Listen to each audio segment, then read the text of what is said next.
थुंग थुंग एक गरीब किसान था। वह दिन भर खेत में मेहनत करता, पर शाम होते ही उसकी सारी थकान अपनी बीवी सुशीला और बेटे चिंटू का चेहरा देखकर दूर हो जाती थी। गांव के सभी बच्चे शाम को मैदान में खेलते थे, पर चिंटू घर के आंगन में अकेला बैठा रहता था, क्योंकि चिंटू जन्म से ही अंधा था। उसने कभी यह दुनिया नहीं देखी थी, पर उसे कभी इस बात का दुख या कमी महसूस नहीं हुई, क्योंकि उसका बाप थुंग थुंग उसे जान से ज्यादा प्यार करता था। थुंग थुंग हर शाम चिंटू को कंधे पर बिठाकर पूरा गांव घुमाता और कहता, तू फिक्र मत कर बेटा, जब तक जिंदा हूँ मैं ही तेरी आंखें हूँ। लेकिन एक दिन गांव में एक जानलेवा बीमारी फैल गई और थुंग थुंग उसकी चपेट में आ गया और उसकी मौत हो गई। लेकिन उसके बेटे को कुछ पता नहीं था, पर उसकी बीवी बुरी तरह टूट चुकी थी, क्योंकि उसे पता था अगर इस अंधे बच्चे को पता चला कि उसके बाप नहीं है तो वह यह दर्द कभी सह नहीं पाएगा। लेकिन एक दिन बेटे ने पूछा, माँ, पापा कहाँ हैं? सुनते ही सुशीला रोते हुए बोली, बेटा तेरे पापा शहर गए हैं तेरी आँखों का इलाज लाने के लिए। लेकिन सुनते ही चिंटू मुस्कुराकर बोला,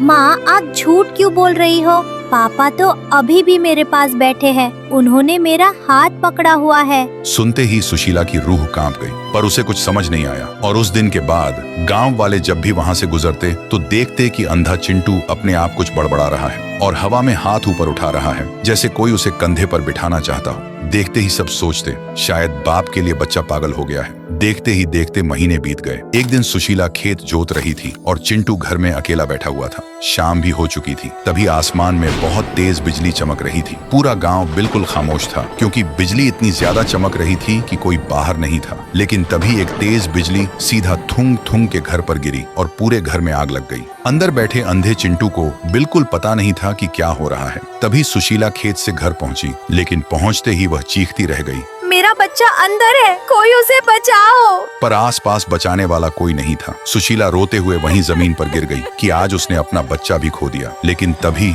वहां एक अजीब सा सन्नाटा छा गया और जलते हुए दरवाजे से थुंग थुंग कंधे पर चिंटू को बिठाकर बाहर आया। देखते ही सुशीला की आंखें फटी की फटी रह गईं, पर चिंटू के चेहरे पर एक बड़ी सी मुस्कान थी। तभी थुंग थुंग ने बेटे को कंधे से उतारा और सुशीला की तरफ देखकर एक आखिरी बार मुस्कुराया। फिर उसने अपने हाथ चिंटू की दोनों आंखों पर रखे और बोला, मैंने कहा था ना बेटा, जब तक जिंदा हूँ मैं तेरी आंखें हूँ, और आज अपनी आंखें तुझे देकर जा रहा हूँ। इतना कहते ही थुंग थुंग की रूह धीरे धीरे हवा में बिखरकर हमेशा के लिए गायब हो गई। सुशीला सदमे में थी, लेकिन तभी चिंटू ने अपनी आंखें खोली और इस दुनिया में पहली बार अपनी माँ का चेहरा देखा। देखते ही उसकी आंखों से आंसू बहने लगे। फिर वह मासूमियत से बोला, माँ, आपने बोला था ना पापा मेरी आँखों का इलाज लेने गए हैं, देखो वो इलाज ले आए। तो दोस्तों, एक पिता अपनी सांसें हार सकता है, पर अपने बच्चे से किया वादा नहीं। इस सच्चे प्यार के लिए एक लाइक तो बनता है।